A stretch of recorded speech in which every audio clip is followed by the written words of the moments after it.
A tesoura fez um corte satisfatório enquanto eu aparava o caule de uma peônia branca, o som agudo na manhã tranquila da minha floricultura. A água pingava da ponta cortada sobre o balcão de madeira. Cada gota marcava o tempo no ritmo em que eu havia caído nos últimos 6 anos administrando a Blumenthorn. Os meus dedos moviam-se automaticamente, retirando folhas, verificando se havia espinhos, arrumando os caules no vaso de vidro que ficaria na entrada da casa da Sertien ao meio-dia. Lá fora, a chuva tinha começado novamente, pelo terceiro dia consecutivo. Abril na cidade significava tempo imprevisível, mas isso parecia diferente, mais pesado, como se o próprio céu estivesse a prender a respiração. Olhei para o saco de papel castanho que estava na borda da minha mesa de trabalho, aquele que eu tinha trazido da clínica há 40 minutos. Dentro, dobrado 2 vezes, estava o resultado da ecografia. 6 semanas. A técnica sorriu quando disse isso. Parabéns. Com uma voz que parecia não perceber que eu tinha chegado sozinha, que as minhas mãos tremiam quando preenchia os formulários. A campainha acima da porta tocou e eu olhei para cima para ver a minha melhor amiga, Lucia, a entrar a correr, com o guarda-chuva a pingar no chão de azulejos. Atrás dela vinham Sofia e Marie, as três parecendo ter corrido os 2 quarteirões desde o café. Serena Lucia ofegava, enfiando um jornal nas minhas mãos. Precisas de ver isto. A manchete estava em negrito. Casamento de valente russo amanhã. 2 famílias unem-se em cerimônia italiana histórica. Abaixo dela, uma foto. Ele, o homem de 6 semanas atrás. Aquele que aparecera na minha loja durante uma tempestade na hora de fechar, encharcado e pedindo rosas. Aquele cujo nome eu nunca soube. De quem eu nunca tinha conseguido o número. De quem eu tinha tentado esquecer o rosto todos os dias desde então, sem sucesso. Níquico Valente, 30 anos, chefe da família criminosa Valente, casando-se com Isabela Russo, filha do clã rival russo, numa união destinada a acabar com décadas de derramamento de sangue. A minha visão ficou embaçada. As bordas do jornal ficaram desfocadas. Serena, está bem? Está pálida. A mão de Sofia tocou o meu ombro. Coloquei o jornal cuidadosamente sobre a mesa, com os dedos dormentes. Então, peguei o saco castanho, tirei a ecografia e fiquei a olhar para ela. A pequena sombra em forma de feijão. 6 semanas e 1 noite. Um estranho, que não era um estranho, mas um homem cujo casamento seria no dia seguinte. O que é isso? Marie inclinou-se para mais perto e soltou um grito. Meu Deus, Serena, isso é... Não respondi. Em vez disso, peguei a tesoura que estava a usar nas flores. Desta vez, as minhas mãos não tremiam. Elas estavam firmes enquanto eu cortava a imagem da ecografia 1, 2, 3 vezes, até que não restasse nada além de confetes espalhados pela bancada, entre os caules das flores e os rolos de fita. Serena. Lúcia agarrou o meu pulso. O que estás a fazer? O que eu deveria ter feito no momento em que saí daquela clínica? Eu disse com voz monótona, esquecendo, afastei-me delas, da foto dele no jornal vestindo um smoking, dos pedaços da ecografia que pareciam neve entre as rosas. O meu peito estava apertado, como se alguém tivesse enrolado um arame nas minhas costelas e estivesse a puxar. Tu não podes simplesmente, Sofia começou. Observa-me. Caminhei até a sala dos fundos, a área de armazenamento onde guardava vasos extras e fitas, e a pia industrial que usava para lavar baldes. A porta tinha uma fechadura. Girei-a trancando-me lá dentro, e então deixei-me quebrar. Os soluços vieram fortes e rápidos, arrancando de mim de uma forma que nem mesmo na clínica tinham feito. Porque isso era diferente, não era apenas estar grávida e sozinha. Era estar grávida de um homem que pertencia a outra pessoa, que vivia num mundo que eu nem sequer compreendia, que se ia casar amanhã para selar um tratado de paz como se estivéssemos no século XV e não no mundo moderno. Pressionava a testa contra o metal frio da pia, tentando respirar entre as lágrimas. 6 semanas atrás, ele estava na minha loja com água a escorrer do cabelo escuro, os olhos cinzentos intensos enquanto pedia rosas vermelhas. Para alguém especial. Perguntei e ele disse que era para ele mesmo.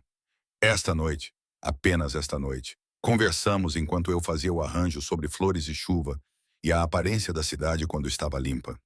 Ele ajudou-me a fechar a loja E então a tempestade piorou e eu ofereci-lhe chá enquanto esperávamos passar. Uma coisa levou a outra. Um toque, um beijo. Uma noite que eu revivi 1000 vezes desde então. Ele tinha ido embora pela manhã. Sem bilhete, sem número.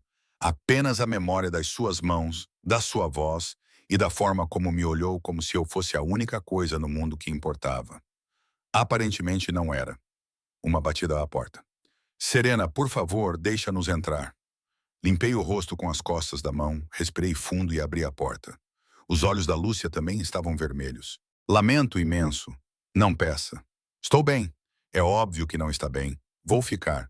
Passei por elas e voltei para a loja principal, até ao balcão onde os pedaços da ecografia ainda estavam entre as flores.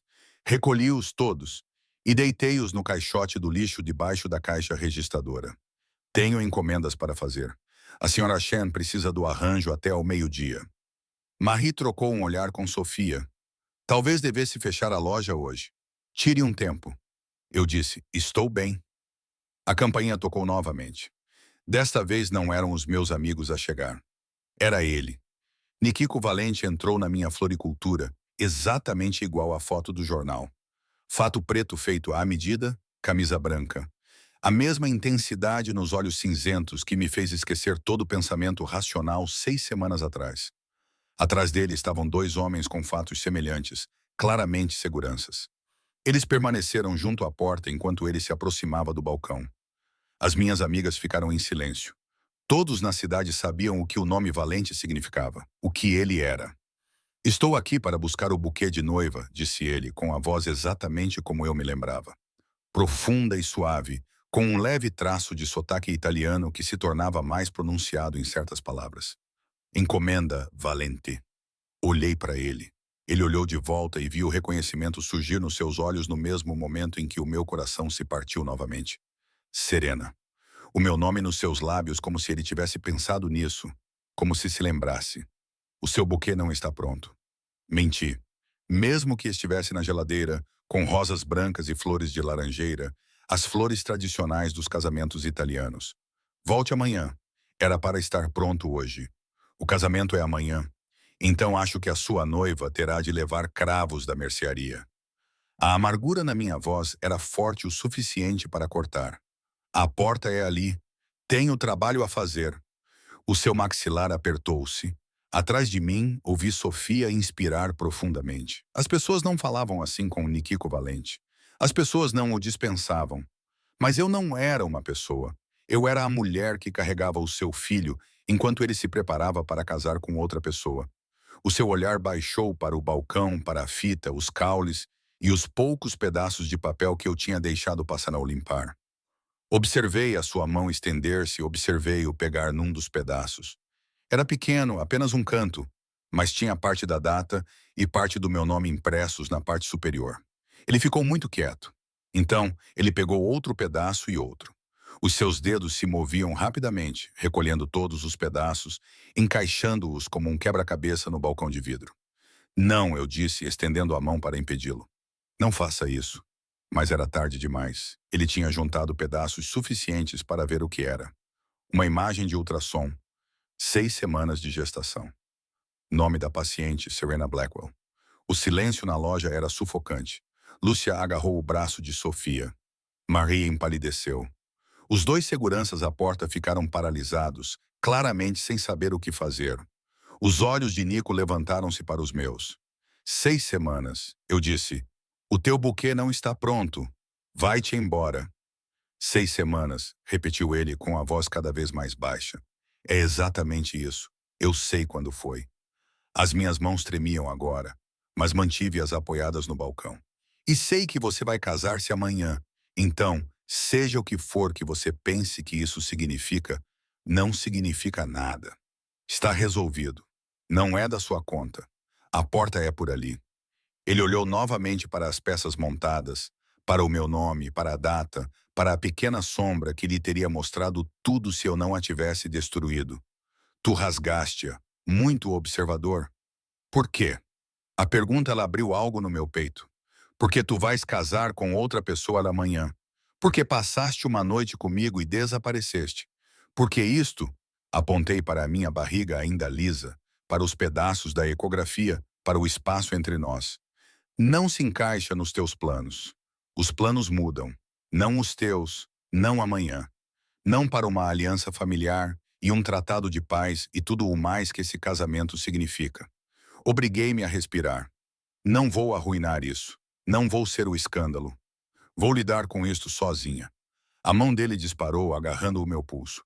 Não com força, mas com firmeza suficiente para me impedir de me afastar. O bebê é meu?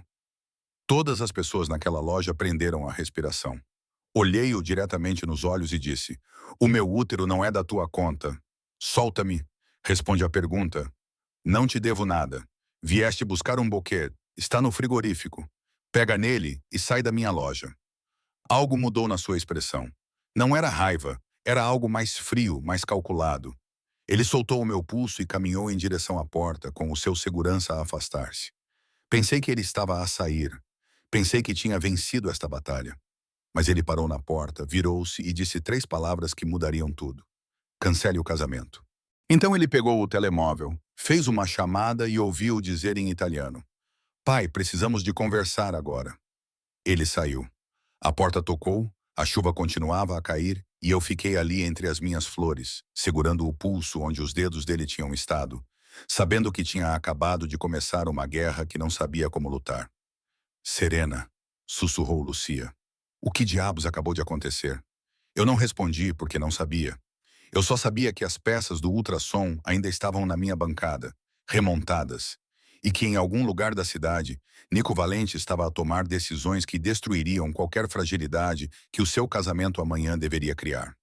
Tudo por causa de uma noite, uma tempestade, uma escolha e um bebê que nenhum de nós tinha planejado. Na manhã seguinte, eu estava na minha loja ao amanhecer, a arrumar rosas brancas que eram para um casamento que não iria mais acontecer. O jornal tinha confirmado isso 3 horas antes. Casamento de valente russo cancelado. Nenhuma explicação dada. Ambas as famílias se recusaram a comentar. O meu telefone estava a tocar desde a meia-noite. Números desconhecidos. Mensagens de repórteres que de alguma forma tinham conseguido as minhas informações. Desliguei-o após a 15ª chamada. A luz da manhã entrava pelas janelas da frente, refletindo nas gotas de água que ainda estavam no vidro desde a chuva da noite anterior. Cortei outro caule com a tesoura precisa, apesar do cansaço que pesava nos meus membros. Não tinha dormido. Sempre que fechava os olhos, via o rosto dele quando montou as peças do ultrassom. A campainha tocou. Olhei para cima e vi um homem mais velho, com um fato cinzento imaculado, parado na minha porta. Cabelo prateado, olhos perspicazes, o tipo de presença que fazia o ar parecer mais rarefeito. Atrás dele estavam 4 homens vestidos de preto. Não perguntaram nada, apenas estavam lá. Serena Blackwell. Não é uma pergunta. Sou Antônio Valente, pai do Nico. Coloquei a tesoura cuidadosamente sobre a mesa. A loja só abre às 9. Não é sobre flores. Ele entrou mais, o seu olhar percorreu o balcão, parando nas peças do ultrassom que eu tinha deixado lá na noite anterior. Não consegui deitá-las fora pela segunda vez. O meu filho cancelou um casamento que levou 3 anos a negociar. Um casamento que teria posto fim a uma rivalidade sangrenta que durava 4 décadas. Sabe o que isso significa? Que ele fez uma escolha, que fez uma escolha catastroficamente estúpida. A voz de Antônio era dura. Os russos estão a exigir retaliação. A minha própria família está a chamá-lo de vergonha. Tudo por causa disso. Ele apontou para as peças do ultrassom. Então, preciso saber, é verdade? Tá grávida do meu neto? A palavra neto teve um impacto diferente da palavra bebê. Não se tratava mais apenas de Nico e eu. Tratava-se de famílias e legados e coisas que eu não entendia. Não te devo respostas. Tu deves a verdade à minha família, porque neste momento estás no centro de uma situação que pode levar à morte de pessoas. Ele encostou-se ao balcão. Então, vou perguntar novamente. Esse bebê é dos meus filhos? Olhei para este homem que construiu um império com base na violência e na lealdade, cujo filho passou uma noite comigo e depois foi embora para casar com outra pessoa. E tomei uma decisão. Sim. A palavra pairou no ar entre nós.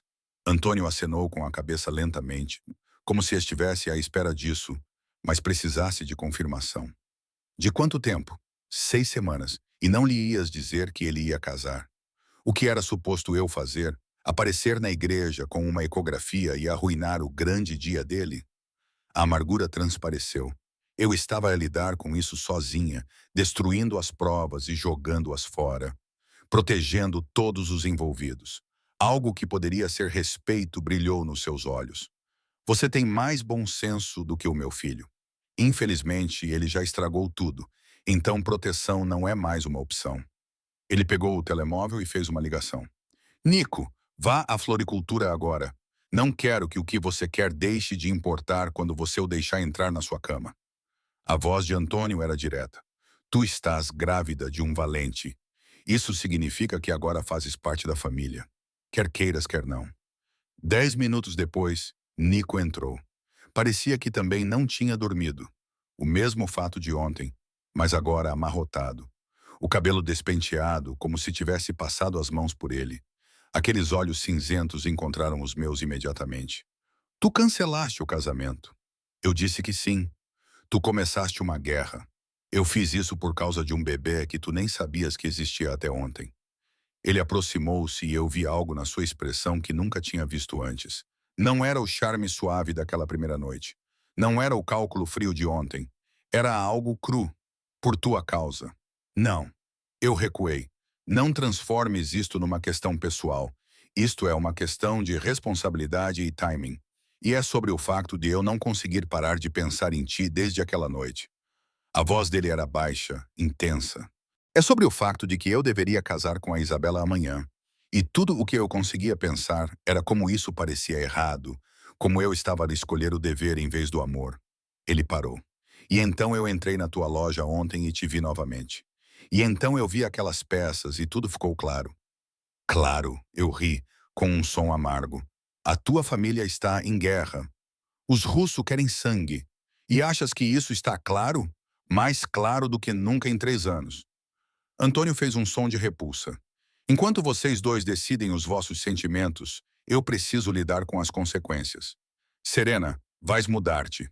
Desculpa? A tua morada é de domínio público. Os russos sabem quem tu és. Eles sabem do bebê. Não estás segura aqui. Não vou a lado nenhum. Estás a 8 quarteirões do território dos russos. Não tens segurança nem proteção. E estás grávida do meu neto. A voz de Antônio foi definitiva. Arruma o que precisas. Vais mudar-te para um local seguro até resolvermos isto. Olhei para Nico. Sabias disto? Liguei-lhe esta manhã para lhe contar sobre o bebê. Ele tomou a decisão sobre a segurança. Então, vocês decidiram pela minha vida. Os dois, sem me perguntar. Teriam concordado se tivéssemos perguntado? Antônio ergueu uma sobrancelha. Não. Então isso poupa tempo. A campainha tocou novamente. Desta vez era Lucia trazendo café e bolos, claramente achando que eu precisava de apoio depois do desastre de ontem. Ela congelou quando viu Antônio e os seus guardas. Serena. A voz dela era baixa. Tudo bem. Eu me coloquei entre ela e os homens. Apenas algumas complicações inesperadas. Complicações? Os olhos de Lucia arregalaram-se. Eles estão a ameaçar-te? Eles estão a protegê-la, disse Nico. De quê? Das consequências das decisões do filho deles, disse eu secamente. Voltei-me para Antônio. Não vou sair daqui. Não vou sair da minha loja. Não vou tornar-me uma mulher mantida numa fortaleza enquanto vocês lutam as vossas guerras. Vou lidar com esta gravidez sozinha. Fui sozinha toda a minha vida. Isto não muda nada. Antônio estudou-me por um longo momento, então sorriu. Não foi um sorriso caloroso. Tens espírito. Ótimo. Vais precisar dele. Ele acenou para os seus homens. Certifiquem-se de que ela chega ao trabalho em segurança. Vigiem a loja. Ninguém entra ou sai sem autorização. Não pode simplesmente colocar guardas na minha floricultura. Já está feito. Ele dirigiu-se para a porta. Nico, resolve isto. Tu criaste esta confusão. Limpa-a. Depois, foi-se embora, deixando-me sozinha com o seu filho e 4 seguranças que agora parecem ser permanentes. Lucia agarrou-me o braço. O que raio está a lhe acontecer? Estou grávida. Ele é o pai. E ele acabou de iniciar uma guerra entre máfias por causa disso. Meu Deus. Ela sentou-se no banco atrás do balcão. Meu Deus. Serena, o que vais fazer? Olhei para o Nico, que me observava com uma intensidade que fazia a minha pele ficar demasiado tensa. Vou fazer arranjos florais porque é o meu trabalho. É a minha vida. E não vou deixar ninguém tirar isso de mim. Durante as 3 semanas seguintes, foi exatamente isso que fiz. Todas as manhãs, chegava à minha loja ao amanhecer. Todas as manhãs, a segurança do Nico já estava lá. Todos os dias eu fazia buquês e arranjos e tentava fingir que a minha vida não tinha sido completamente virada de cabeça para baixo. E todas as noites, o Nico aparecia, não para me pressionar, nem para fazer exigências. Ele simplesmente aparecia na hora de fechar e me ajudava a limpar. Varria o chão, lavava os baldes, carregava os sacos pesados de terra que eu já não conseguia mais carregar. Eu não lhe agradecia, não o encorajava. Tratava-o com o mesmo sarcasmo afiado que aperfeiçoei ao longo de anos a lidar com clientes difíceis. Olha só, o noivo fugitivo está de volta, dizia eu quando ele entrava. Que aliança destruíste hoje? Apenas uma, respondia ele, tirando a vassoura da minha mão sem pedir. Como foi o teu dia? Melhor antes de apareceres. Mas ele continuava a aparecer. E apesar de mim mesma, apesar de tudo, comecei a esperar por ele. Comecei a notar quando ele se atrasava 5 minutos. Comecei a guardar para ele o último café da cafeteira que eu fazia à tarde, 6 semanas após o casamento cancelado que eu estava exibindo. Não era muito, apenas o suficiente para que as minhas roupas normais não me servissem mais. Comecei a usar vestidos largos que escondiam a pequena barriga. Nico percebeu. Precisas de roupas de maternidade, disse ele uma noite depois de fecharmos. Eu tenho roupas. Tens vestidos 2 tamanhos acima do teu. Há uma diferença. E agora és especialista em moda feminina. A minha irmã acabou de ter um bebê.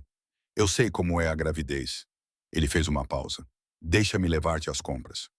Não, Serena. Eu disse, não. Não preciso do teu dinheiro.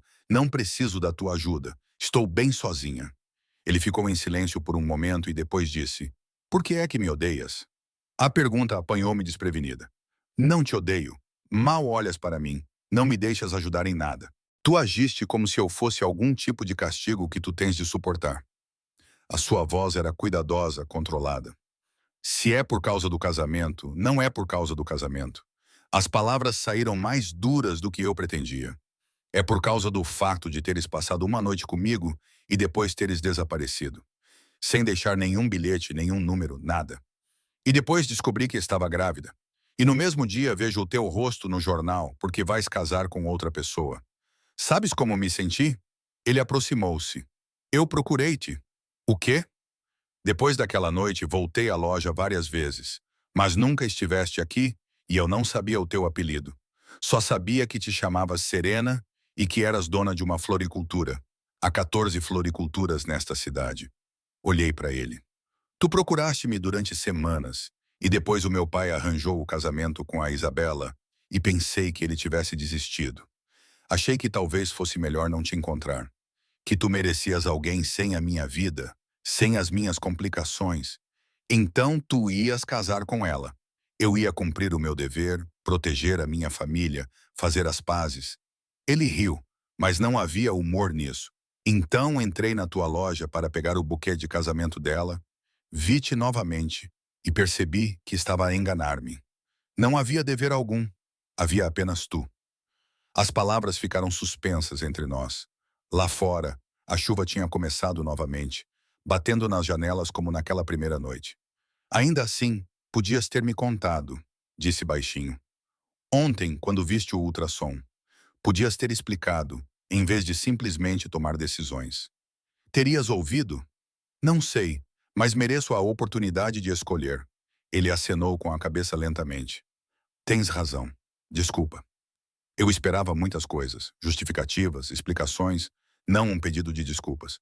A segurança permanece, acrescentou ele. Isso não é negociável.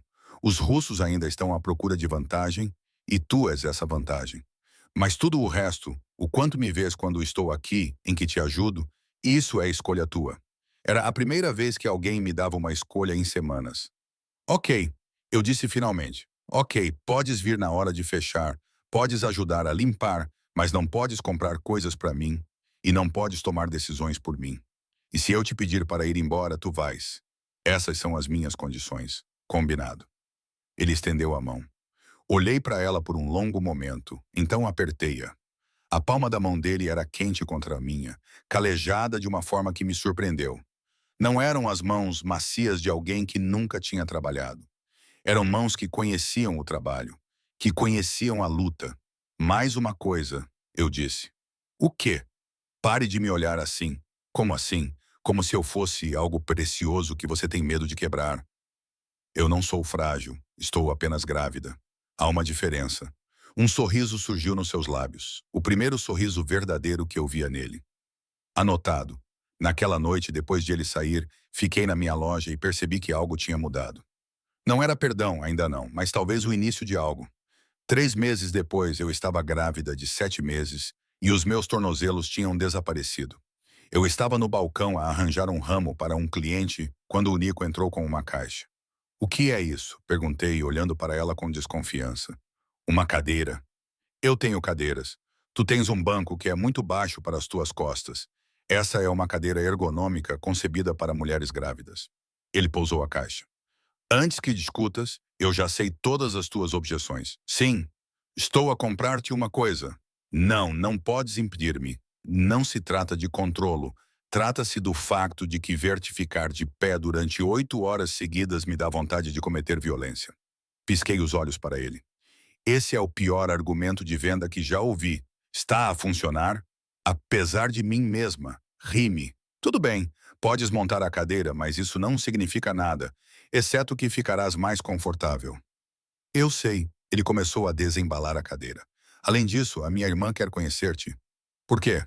Porque falo constantemente de ti e ela está preocupada que eu tenha enlouquecido. Ele olhou para cima.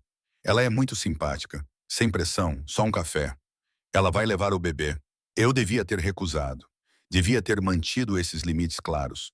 Mas 3 meses com o Nico a aparecer todas as noites e a habituar-me lentamente à sua presença tinham desgastado as minhas defesas. Está bem. O rosto dele iluminou-se de uma forma que me apertou o peito. Sim. Um café. Só isso. Um café. Ele fez uma pausa. Obrigado. Naquele fim de semana, conheci a irmã do Nico, Gabriela, num café perto da minha loja. Ela era calorosa, engraçada e completamente avassaladora, no melhor sentido possível. O seu bebê, um gordinho de 6 meses chamado Luca, vomitou no meu vestido em 5 minutos. Oh, meu Deus, desculpe. Gabriela pegou em guardanapos. Tudo bem, eu trabalho com plantas. Isso nem chega perto da pior coisa que já sujou este vestido. Ela riu e eu também me vi a rir. E assim, sem mais nem menos, eu tinha uma amiga.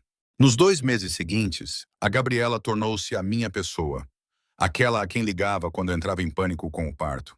Aquela que me levou a fazer compras de maternidade, apesar dos meus protestos. Aquela que me contou histórias sobre o Nico quando era criança, que o faziam parecer humano em vez de intocável. Ele era o sério, disse ela uma tarde, enquanto tomávamos chá. Sempre a proteger toda a gente, sempre a tentar resolver as coisas. O pai costumava dizer que ele nasceu na meia-idade. Ele é muito, procurei a palavra, intenso. É uma forma de descrevê-lo. Ela sorriu. Ele também está apaixonado por si desde aquela primeira noite. Só que é péssimo em demonstrar isso. Ele mal me conhece. Ele sabe o suficiente. Ela estendeu a mão por cima da mesa e segurou a minha. Sei que toda esta situação é complicada. Sei que não foi você quem escolheu isso, mas o Nico não faz nada pela metade. Se ele se comprometeu contigo e com este bebê, é para toda uma vida. Eu queria mais acreditar nela. Mas a confiança não veio facilmente. Não quando passei a maior parte da minha vida sozinha. Com 8 meses e meio de gravidez, eu estava infeliz. Nada me servia. Minhas costas doíam. Meus pés estavam inchados. E eu estava tão cansada de estar grávida que podia chorar. Nico apareceu na hora de fechar, como sempre, mas desta vez ele trouxe comida. Tai, disse ele, colocando as embalagens no balcão. O lugar certo. Rolinhos primavera extras, porque sei que estás com vontade de comer. Como é que soubeste? A Gabriela contou-me. Ele começou a abrir as embalagens. Come. Eu estava cansada demais para discutir. Comemos em um silêncio confortável. E quando não conseguia alcançar os pés para desamarrar os sapatos, ele se ajoelhou e fez isso por mim, sem dizer nada. Não precisas fazer isso. Eu sei que quero que faças. Naquela noite, Enquanto ele me ajudava a fechar, fiz a pergunta que me incomodava há semanas. O que vai acontecer depois que o bebê nascer? Ele parou de varrer. O que quer dizer? Quero dizer, você está aqui todos os dias há 8 meses. Provou que está comprometido. Mas o que vai acontecer quando tiver um bebê de verdade? Quando não for mais apenas teórico? Ele colocou a vassoura de lado e veio parar na minha frente. Então continuarei aqui todos os dias, todas as noites, para o que precisares. E a tua família, os russos, tudo isso está resolvido. A sua voz era firme. Os russos retiraram as suas exigências há 2 meses. O meu pai negociou uma nova aliança. Está feito. Assim, sem mais nem menos. Não foi assim tão fácil. Deu trabalho, mas sim, está feito. Ele fez uma pausa. Tu e este bebê são a minha prioridade. Tudo o resto vem em segundo lugar. Olhei para ele, para este homem que apareceu todos os dias durante 8 meses, que não pediu nada além da oportunidade de estar presente, e senti algo se abrir no meu peito. Ok, sussurrei. Ok, acredito em ti. O alívio em seu rosto era tão profundo que fez minha garganta lá apertar. Ele levantou a mão como se fosse tocar meu rosto, mas parou, incerto. Eu mesma diminuí a distância, inclinando-me em direção à sua mão. Serena, ele sussurrou. Não fale, eu disse. Apenas fique. E ele ficou. Uma semana depois, entrei em trabalho de parto às 3 da manhã, sozinha no meu apartamento acima da loja. Liguei para o Nico e ele chegou em 7 minutos, infringindo todas as leis de trânsito da cidade. Eu estou aqui, ele disse, ajudando-me a descer as escadas. Vamos ficar bem. Nós, eu ofeguei durante uma contração. Nós, ele confirmou. Tu, eu e este bebê. Agora somos uma equipa. E enquanto dirigíamos pelas ruas vazias em direção ao hospital, com a mão dele segurando a minha, percebi que ele estava certo. Em algum lugar entre aquela primeira noite e aquele momento, entre a raiva e o perdão, entre o medo e a confiança, nós nos tornamos algo. Não um casal, ainda não, mas um começo. O quarto do hospital era muito branco, muito estéril, muito claro para as 3 da manhã. Agarrei-me à grade da cama durante outra contração, respirando da maneira que a enfermeira me ensinara na aula de preparação para o parto que eu assistira sozinha 3 semanas antes. Nico estava ao meu lado, com a mão nas minhas costas, uma pressão constante que de alguma forma ajudava. Estás a ir muito bem, murmurou ele. Não me trate com condescendência, ofeguei. Não faz ideia. As palavras foram interrompidas por outra onda de dor. Quando passou, recostei-me nos travesseiros. O meu cabelo estava colado à testa. Estava em trabalho de parto há 6 horas, e o médico disse que ainda tinha um longo caminho pela frente. Devo ligar para a Gabriela, disse Nico, pegando no telemóvel. São 3 da manhã. Ela me fez prometer. Ele já estava a discar. Um momento depois. Ela, está na hora. Sim, estamos na sala de parto 304 do Mercy General. Uma pausa. Ela está a ir muito bem, teimosa como tudo, mas muito bem. Eu teria discutido, mas outra contração começou, roubando-me o fôlego. A Gabriela chegou 40 minutos depois com café para o Nico e gelo picado para mim, o seu bebê com uma ama e o seu marido a caminho para ir buscar as minhas amigas, para que eu não ficasse sozinha. Ligaste a Lúcia? Perguntei entre contrações. Claro que sim. Achas que te deixaríamos fazer isso sozinha? Gabriela apertou a minha mão. A tua família agora, isso significa estar presente. Às 6 horas da manhã, o meu pequeno quarto de hospital estava cheio. Lucia, Sofia e Marie tinham chegado, parecendo exaustas, mas determinadas. Gabriela assumiu o comando de organizar todos, mandando as pessoas saírem para comprar comida ou café ou dar uma volta quando o quarto ficava muito cheio. Nico nunca saiu do meu lado. Às 9 horas, quando eu estava pronta para desistir, quando a dor era tão intensa que eu não conseguia pensar direito, ele se inclinou e sussurrou. Lembre-se do que disse no primeiro dia sobre não ser frágil. Você estava certo. Você é a pessoa mais forte que já conheci. Você consegue fazer isso. Eu não consigo. Você consegue. Você vai conseguir. E eu estou aqui. Mateu Valente nasceu às 7h23 da manhã de uma terça-feira no final de dezembro, gritando alto o suficiente para acordar todo o andar. A enfermeira colocou-o no meu peito. Este ser humano minúsculo e perfeito, com uma cabeleira escura e o rosto mais bonito que eu já tinha visto. Eu não conseguia respirar, não conseguia pensar, só conseguia olhar para este milagre que tínhamos criado. A mão de Nico tremia quando ele estendeu o braço para tocar a cabeça do nosso filho. Ele é perfeito. Ele é, sussurrei, com lágrimas a escorrerem pelo meu rosto. Ele realmente é. As horas seguintes passaram num borrão, com exames, medições e visitas. Antônio apareceu brevemente, deu uma olhada no neto e teve que sair para o corredor porque seus olhos ficaram suspeitosamente molhados. Gabriela chorou. Os meus amigos choraram. Até a voz de Nico falhou quando ele segurou o Mateu pela primeira vez. Mas por fim, todos foram embora. O quarto ficou silencioso e ficamos apenas nós três. Observei Nico andar de um lado para o outro com Mateu, aquele homem forte reduzido a um gigante gentil por um recém-nascido de 3 quilos. Ele cantarolava algo em italiano, uma música antiga e familiar, provavelmente uma canção de ninar que a sua própria mãe cantava. És bom nisto, disse eu baixinho. Ele olhou para cima com surpresa nos olhos. Em quê? Em ser pai. Ainda não fiz nada. Apareceste todos os dias durante 9 meses. Isso é mais do que a maioria das pessoas faz numa vida inteira. Ele sentou-se na beira da minha cama, com Mateo a dormir nos seus braços. Eu estava a falar a sério naquela noite antes de ele nascer. Tu e ele, vocês são a minha prioridade. Tudo o resto vem em segundo lugar. E o negócio da tua família? Estou a afastar-me, deixando o meu pai tratar de mais coisas, promovendo pessoas em quem confio. Ele olhou para Mateo. Quero estar presente para isto, para ele, para ti, sem dividir o meu tempo entre o que devo fazer e o que quero fazer. As palavras ficaram suspensas no ar entre nós. Esperei com um significado que ainda não estava pronta para examinar. Provavelmente devemos conversar, disse eu, sobre o que vai acontecer a seguir. O que quer que aconteça? Foi a primeira vez que ele perguntou, em vez de decidir. A primeira vez que me deu controle total. Quero...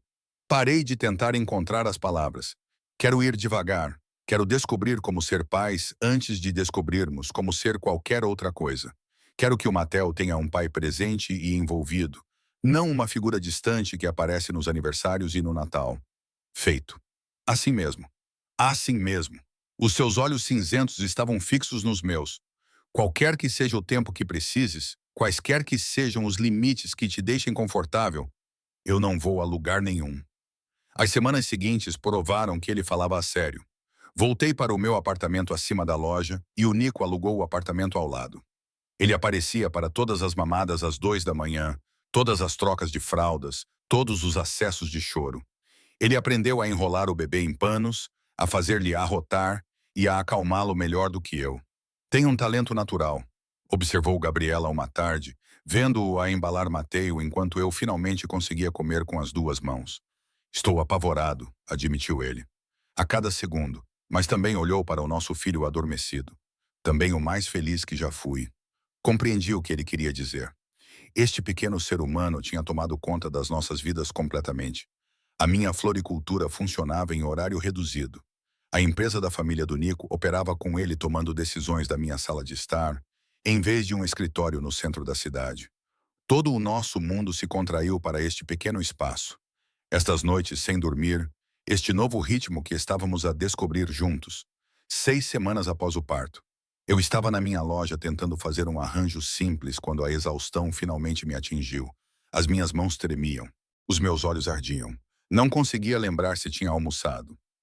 Ok, chega. Lucia tirou a tesoura das minhas mãos. Vai para cima. Tira uma soneca. Eu trato disto. Não consigo simplesmente... Consegues e vais conseguir. O Nico está lá em cima com o Mateo. Eles estão bem. Precisas de dormir. Subi as escadas com dificuldade e encontrei o Nico no sofá. Mateo adormecido no seu peito. Ambos a respirar em sincronia. A visão fez o meu peito doer de uma forma que não consigo descrever. Ei, disse ele suavemente. Estás bem? Cansada. Afundei-me na outra ponta do sofá. Tão cansada que não consigo lembrar-me que dia é hoje. É quinta-feira. Dormiste 3 horas no total ontem à noite. Eu contei. Perseguidor, pai preocupado do teu filho. Ele moveu-se com cuidado para não perturbar Mateo. Quando foi a última vez que dormiste uma noite inteira? Acho que foi em algum momento do meu segundo trimestre. Ele tomou uma decisão que pude ver se formando nos seus olhos. Hoje à noite, eu assumo o turno da noite. Todo ele. Tu vais dormir na minha casa e eu vou ficar aqui com ele. Tu não podes. Eu posso. Eu vou. Isso não é negociável, Serena. Tu estás exausta e isso não é sustentável. Eu queria discutir, queria insistir que eu poderia lidar com isso.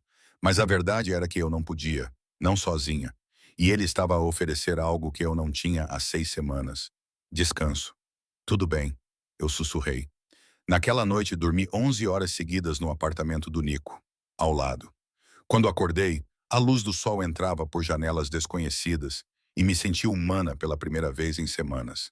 Encontrei o Nico e o Matel no meu apartamento, ambos parecendo exaustos, mas vivos. Como foi? Perguntei, tirando o Matel dos braços dele. Horrível, incrível. Não faço ideia de como você tem feito isso praticamente sozinha. Ele passou a mão pelo cabelo despenteado, mas também o alimentei 2 vezes, troquei-lhe a fralda 4 vezes e levei mais cusparadas do que eu imaginava ser possível. Então, criamos laços. Eu ri, o som parecendo estranho depois de semanas de estresse. Estás uma bagunça? Sou pai, ele sorriu. Há uma diferença. 3 meses após o nascimento de Matel, a família Russo mudou-se. Eu estava a fechar a loja quando 2 homens que eu não reconhecia entraram. Não eram clientes nem vendedores. A maneira como se moviam, como se posicionavam, bloqueando a porta. Eu soube imediatamente que algo estava errado. Serena Blackwell. O mais alto sorriu, mas o sorriso não chegou aos olhos. Estamos fechados. Não viemos comprar flores. Ele tirou um telemóvel e mostrou-me uma foto. Tinha sido tirada do outro lado da rua. Eu a levar o Matel para a loja esta manhã. Que bebê bonito. Seria uma pena se algo lhe acontecesse. O gelo inundou as minhas veias. A minha mão moveu-se instintivamente para o botão de pânico que o Nico tinha instalado debaixo do balcão há 3 meses. Aquele que eu achava exagerado. Apertei-o. O que querem? Mantive a voz firme, mesmo com o coração a bater forte. Uma mensagem para o valente. Diga-lhe que os russos não esquecem. Diga-lhe que há consequências por quebrar promessas. O homem aproximou-se. Diga-lhe que o filho dele é... A porta explodiu para dentro. O Nico moveu-se como a violência personificada. Toda a fúria controlada e ação precisa. Os 2 homens não tiveram hipótese. Em segundos, estavam no chão. A equipa de segurança de Nico entrou atrás dele. Ele veio direto para mim, com as mãos no meu rosto, verificando se eu estava ferida. Estás ferida? Eles tocaram em ti?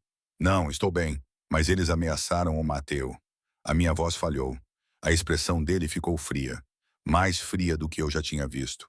Ele virou-se para os homens que agora estavam a ser contidos pela sua equipa. Levem-nos. Quero saber tudo. Quem os enviou? O que lhes foi dito? Tudo. Então ele me puxou contra o seu peito e eu me deixei tremer. É por isso, disse ele baixinho com veemência. É por isso que insisti na segurança. Por que queria você em um lugar mais seguro? Porque o meu mundo agora toca você. Toca o nosso filho. E vou destruir qualquer um que ameace você. Eu me afastei para olhá-lo. Eles disseram, os russos não esquecem. Deixa-me tratar disso. Não, agarrei a camisa dele. Chega de segredos. Chega de tratar das coisas sem me contar. Se vamos fazer isto, se vamos criar o Matel no teu mundo, então preciso saber tudo. Ele estudou o meu rosto por um longo momento. Depois acenou com a cabeça. Ok, vamos lá. Ele levou-me a uma reunião que eu não deveria testemunhar. O escritório do pai dele no centro da cidade. Toda a família Valente sentada à volta de uma mesa de conferências. Antônio à cabeceira, Nico à sua direita, e eu segurando Matel no fundo da sala, onde eu podia observar e ouvir. Antônio expôs a situação, as tentativas dos russos de minar os seus negócios, as ameaças contra membros da família, a tensão crescente que ameaçava explodir numa guerra total. Precisamos de responder, disse um dos primos de Nico, mostrar-lhes que não seremos pressionados. Precisamos de ser inteligentes, Antônio, não reacionários. Eles ameaçaram o meu filho. A voz de Nico era baixa, letal. Isso não é algo que eu possa ignorar. E não vais ignorar, mas vamos responder com estratégia, não com emoção. Observei o Nico a debater-se com isso. Observei-o a lutar com a parte dele que queria sangue contra a parte que queria paz. Então ele olhou para mim e para o Mateo a dormir nos meus braços, e algo mudou na sua expressão. Quero que isto acabe, disse ele com determinação. Chega de ameaças, chega de jogos, não me importa o que isso vai custar. Antônio acenou com a cabeça lentamente. Então, negociaremos uma última vez, mas a partir de uma posição de força. O que se seguiu foram 2 semanas de reuniões tensas, mediadores, advogados, velhos amigos da família a pedir favores. Eu não estive envolvida na maior parte disso, mas Nico me informava todas as noites, mantinha-me a par de todos os desenvolvimentos. Finalmente chegou-se a um acordo.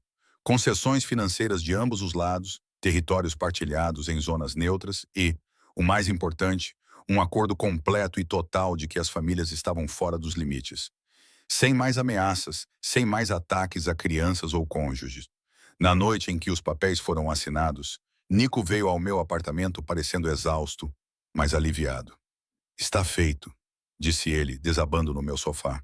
Desta vez está mesmo feito? Sentei-me ao lado dele, com Mateo a dormir no berço ao lado. Como te sentes? Como se finalmente pudesse respirar. Ele virou-se para me olhar, como se talvez agora pudéssemos ter uma vida normal, ou tão normal quanto possível. Como seria uma vida normal para nós? Era a pergunta que eu vinha evitando há meses. A questão que vinha sendo evitada desde que Mateo nasceu. Ele pegou na minha mão, traçando círculos com o polegar na minha palma. Não sei, mas gostaria de descobrir se estiveres disposto. O meu coração acelerou. Dispostas quê? A tentar ver se isto, ele gesticulou entre nós. Pode ser mais do que apenas co-paternidade, mais do que apenas conveniência. E se não funcionar, então descobrimos juntos, como uma equipa, como temos feito. Ele fez uma pausa. Mas acho que pode funcionar. Acho que podemos ser incríveis juntos, se nos deres uma oportunidade. Olhei para este homem que apareceu todos os dias durante 10 meses, que provou o seu compromisso repetidamente, que negociou a paz com os seus inimigos para que o nosso filho pudesse crescer em segurança. Está bem, disse baixinho. Está bem, vamos tentar. Vamos ver no que isto pode dar. O seu sorriso era como o nascer do sol, lento, caloroso e cheio de promessas. Ele inclinou-se, dando-me tempo para me afastar. E quando não o fiz, os seus lábios encontraram os meus num beijo que não tinha nada a ver com aquele da primeira noite. Aquele tinha sido de paixão, urgência e desespero. Este era terno, paciente, cheio de todas as coisas que ainda não tínhamos dito, mas que ambos sentíamos. Quando nos afastamos, o Mateo escolheu aquele momento para acordar a chorar. Ambos rimos. O momento foi interrompido, mas não arruinado. E o Nico foi buscar o nosso filho, enquanto eu observava e percebia uma coisa. Eu estava a apaixonar-me por ele. Não pela versão daquela primeira noite. Não pelo poderoso herdeiro da máfia ou pelo homem que cancelou um casamento. Por esta versão, aquele que trocava fraldas às 3 da manhã, que aprendeu a preparar biberões, que cantava canções de embalar italianas e lia livros sobre parentalidade e fazia perguntas em vez de fazer suposições. Esta versão eu podia amar. Essa versão eu amava. 6 meses após o nascimento de Mateo, a minha floricultura estava prosperando de maneiras que eu nunca imaginei. As medidas de segurança que Nico insistiu em tomar. Câmaras, portas reforçadas, botões de pânico inicialmente pareciam excessivos. Agora eram apenas parte do cenário. Tão familiar quanto os refrigeradores e as mesas de corte, Mateo dormia num berço atrás do balcão enquanto eu trabalhava. Uma configuração que horrorizava alguns clientes e encantava outros. Aprendi a fazer arranjos com uma mão para acalmar um bebê que chorava enquanto explicava as variedades de rosas aos clientes. A existirem 2 mundos ao mesmo tempo.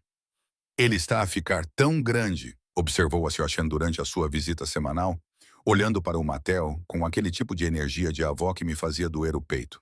Os meus pais morreram quando eu tinha 20 anos e desde então tenho estado sozinha. Mas aos poucos, este bairro, estes clientes, a família do Nico estavam a tornar-se meus. 6 meses na próxima semana eu disse, aparando Gipsófila para o arranjo dela. Ele já está a tentar engatinhar. E o pai dele? Como está a situação? Eu sorri apesar de mim mesma. Complicada, mas boa. Complicada não era suficiente para descrever. O Nico e eu éramos o que quer que fôssemos há 4 meses. Não namorávamos propriamente. Não éramos apenas co-pais. Algo entre os dois que não tinha uma definição clara, mas que parecia certo de qualquer forma. Ele ainda morava ao lado. Ainda aparecia todas as noites para ajudar com o Mateu. Mas agora também ficava para jantar às vezes. Trazia-me café de manhã, do jeito que eu gostava. Deixava bilhetes na minha bancada quando tinha de viajar a trabalho. Volto amanhã. Sinto a vossa falta. Vocês dois sempre fizeram algo bater no meu peito. Não dormíamos juntos desde aquela primeira noite. Beijamo-nos algumas vezes, beijos suaves e hesitantes que prometiam algo, mas nunca forçavam, e era só isso. Como se ambos tivéssemos medo de nos precipitar em algo que pudesse destruir o que tínhamos construído. Não tenha pressa, aconselhou Gabriela durante um dos nossos encontros semanais para tomar café. Estão a construir uma base. Isso é mais importante do que qualquer outra coisa. Mas às vezes, tarde da noite, quando Mateo estava lá a dormir e eu podia ouvir Nico a movimentar-se no seu apartamento através das paredes finas, eu me perguntava o que estávamos à espera. A pergunta foi respondida numa quarta-feira, no início do verão. Eu estava a fechar o restaurante quando Nico entrou com comida tailandesa para levar e parecendo preocupado. O que se passa? Perguntei imediatamente. Precisamos de conversar. Essas 4 palavras nunca levavam a nada de bom. Tranquei a porta, virei a placa e segui o escada acima, onde Mateu dormia no berço. O meu pai quer reformar-se, disse Nico, colocando a comida no balcão, mas sem abri-la. Ele faz 70 anos no mês que vem e ele está cansado. Ele quer sair. Isso é bom, certo? Ele merece. Significa que vou assumir os negócios da família. Todos eles. Ele passou a mão pelo cabelo. Um sinal que eu aprendi a reconhecer como indicativo de que ele estava estressado. Significa mais responsabilidade, mais tempo longe, mais perigo. Tudo bem. Eu me inclinei contra o balcão, tentando processar a informação. O que isso significa para nós? Não sei. É isso que preciso descobrir. Ele se aproximou porque eu quero isso. Quero você, quero que sejamos uma família de verdade, mas também preciso ser realista sobre como é a minha vida. O que posso oferecer? O que você está a dizer? Estou a dizer que talvez você e Matel devessem se mudar para um lugar mais seguro, longe de tudo isso.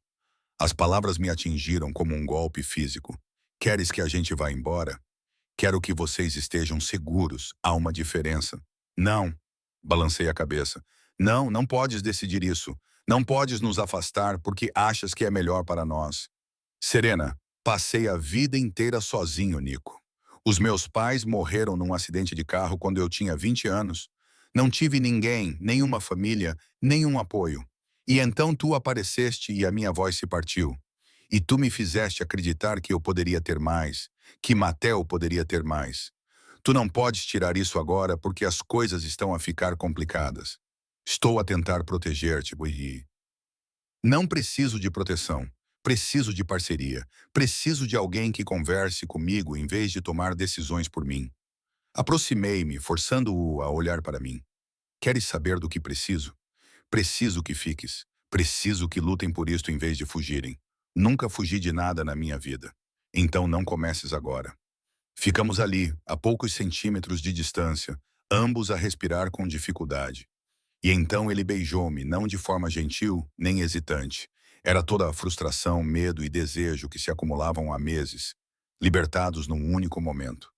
Beijei-o com a mesma intensidade, as minhas mãos apertando a camisa dele, puxando-o para mais perto. Ele levantou-me para cima do balcão, colocando-se entre as minhas pernas, e eu envolvi-me nele como se pudesse prendê-lo ali, fazê-lo ficar. Quando finalmente nos separamos, ambos ofegantes, a testa dele repousou contra a minha. Não estou a fugir, disse ele baixinho. Estou apavorado. Há uma diferença. De quê? De falhar contigo? De falhar com ele? A mão dele moveu-se para cortar o meu rosto. De tu perceberes que não vale o risco. És um idiota, disse eu. Mas não havia calor nisso. Tens provado o teu valor todos os dias durante 11 meses. Como é que ainda não percebeste isso? Porque venho de um mundo que destrói coisas bonitas. E tu e o Matel, vocês são as coisas mais bonitas da minha vida. O seu polegar traçou a minha maçã do rosto. Não quero ser a coisa que te arruína. Não serás. Não se fizermos isto juntos. Ele estudou o meu rosto por um longo momento, como se estivesse a memorizá-lo. Então, ele beijou-me novamente, mais devagar desta vez, mais doce, e senti algo mudar entre nós. Uma decisão sendo tomada, um futuro sendo escolhido. Quando o Matel acordou a chorar, afastamo-nos, ambos a sorrir, e o Nico foi buscar o nosso filho enquanto eu finalmente abria as embalagens de comida. Então, disse eu enquanto ele se acomodava no sofá com o Matel, qual é o plano? Eu assumo o negócio, mas delego mais. Contrato pessoas em quem confio, crio limites entre o trabalho e a família. Ele olhou para mim e para ti e para o Matel e disse, vocês ficam aqui comigo como uma família. Define família, como quiseres defini-la. Não estou a pressionar para casar, ou ele parou. A menos que queiras isso, nesse caso podemos conversar sobre isso. Pensei no seu casamento cancelado, em como ele me escolheu em vez do dever há 11 meses, em todas as noites desde então, em todas as fraldas trocadas, em todas as mamadas às 3 da manhã, em todos os momentos em que ele escolheu estar presente. Não preciso de um casamento, disse com cuidado, mas preciso de compromisso. Preciso de saber que estás totalmente envolvido. Estou totalmente envolvida. Estou desde o momento em que vi aquelas imagens de ultrassom. Os seus olhos cinzentos estavam fixos nos meus. Tu e ele, vocês são tudo. Todo o resto são apenas detalhes. Ao longo do mês seguinte, Nico fez a transição para o seu novo papel como chefe da família Valente. Eu o observei lidar com disputas de poder e rixas antigas. Observei-o tomar decisões difíceis com uma elegância que eu não sabia que ele possuía. E todas as noites, sem falta, ele voltava para casa para nós. Como foi o seu dia? Tornou-se o nosso ritual. Ele me perguntava sobre a loja, sobre os clientes e os pedidos de flores, e as últimas novidades sobre Mateu. Eu lhe perguntava sobre os negócios em termos vagos, que lhe permitiam compartilhar o que podia sem me sobrecarregar com detalhes desnecessários. É como estar casado, observou Gabriela uma tarde, observando Nico e eu a movimentar-nos pela minha pequena cozinha em perfeita sintonia, a preparar o jantar, enquanto Mateo brincava num cobertor ali perto. Exceto sem a papelada legal. Estamos a ir devagar, eu disse. Mas até eu percebi como isso soava pouco convincente. Você está a ir devagar há quase um ano. A certa altura, passa a ser apenas adiar. Não tive resposta para isso. Naquela noite, depois de Mateu adormecer e Nico se preparar para voltar para o seu apartamento, segurei a sua mão. Fica, disse eu. Ele congelou. Fica aqui esta noite. Não, senti o meu rosto aquecer. Não é por nada. Só para dormirmos juntos. Estou cansada de te ter como vizinho. Um sorriso lento espalhou-se pelo seu rosto. Sim, sim, ele ficou. Deitamo-nos na minha pequena cama, com o berço do Mateo ao alcance das mãos, e conversamos sobre nada importante até adormecermos completamente vestidos e entrelaçados. Quando acordei às 2 da manhã para alimentar o Mateo, o Nico já estava acordado a aquecer um biberão, seguindo a rotina que aperfeiçoamos ao longo de meses. Volta a dormir, murmurou ele. Eu trato disto. Observei-o a acomodar-se na cadeira de balanço com o nosso filho.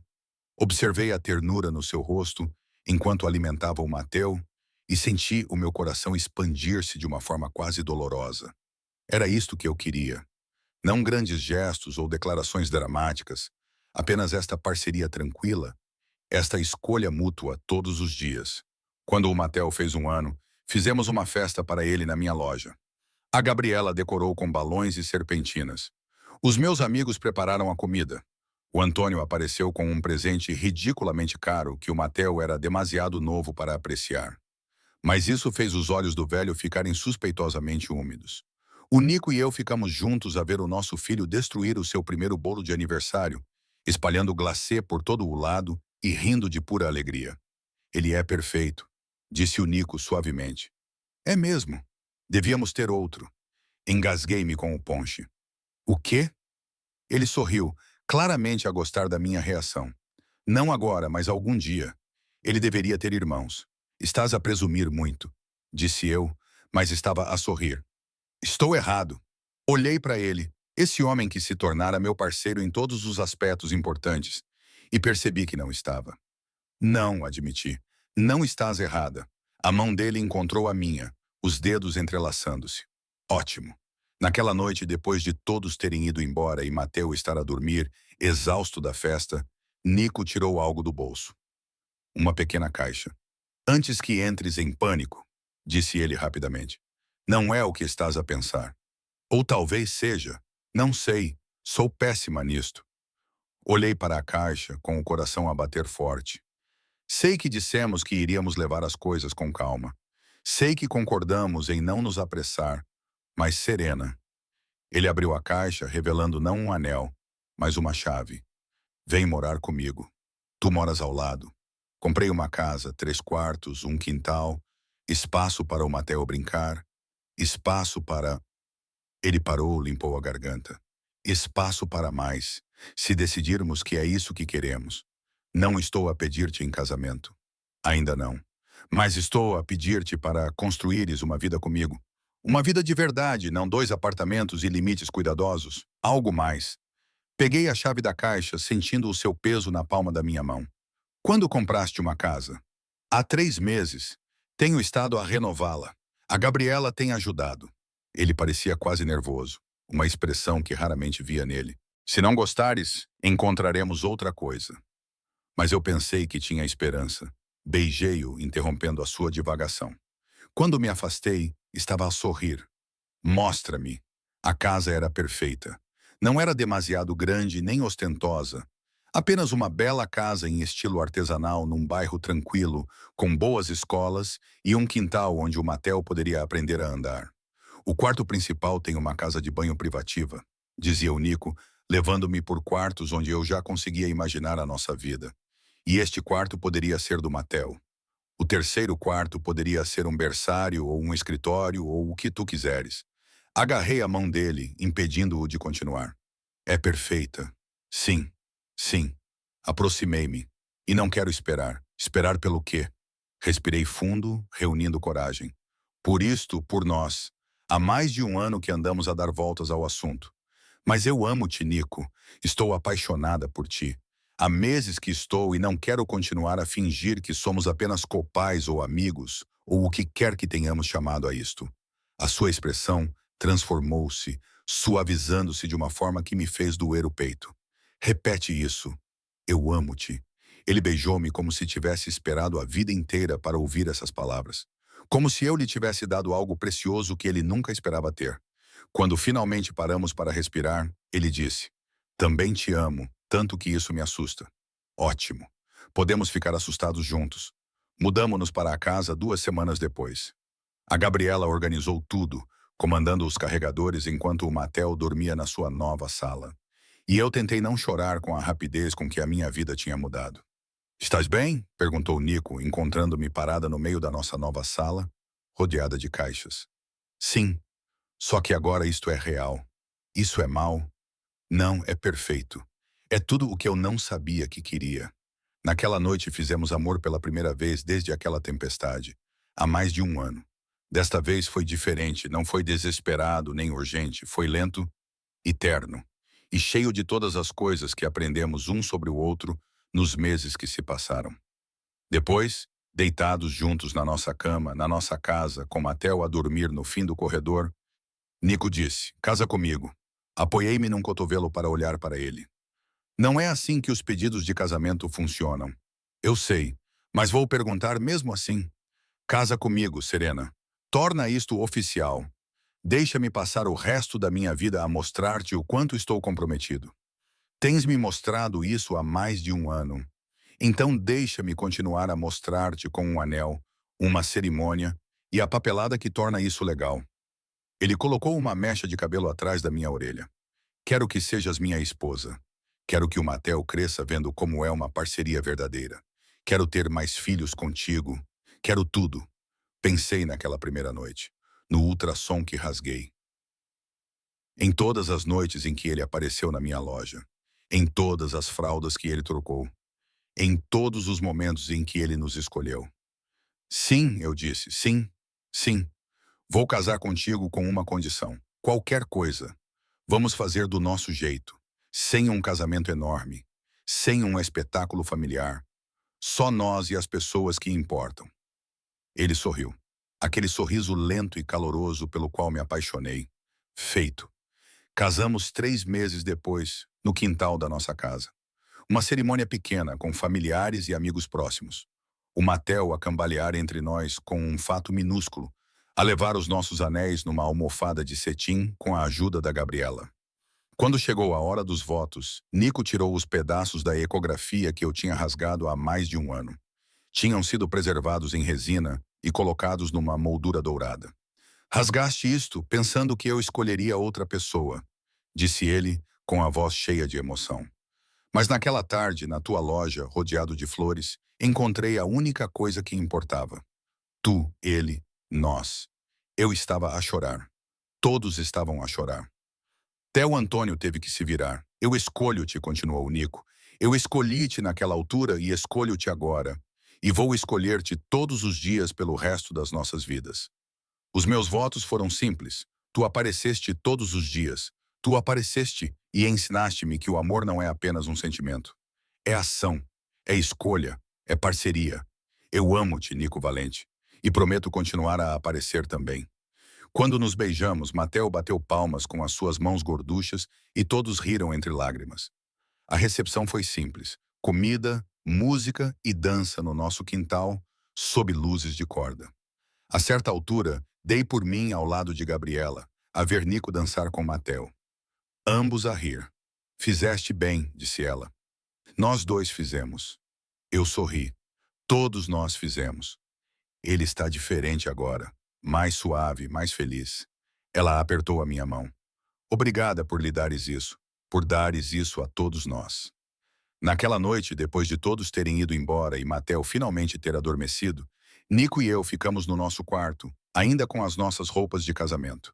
Então ele disse, conseguimos, conseguimos. Algum arrependimento? Pensei na jornada, no medo e na incerteza, na lenta construção da confiança. A escolha de ficar quando partir teria sido mais fácil. Nenhum único. Ele beijou-me e eu senti o sabor da promessa e da eternidade, e soube que, independentemente do que viesse a seguir, quaisquer que fossem os desafios, alegrias ou complicações, nós os enfrentaríamos juntos, como sempre fizemos, como sempre faríamos.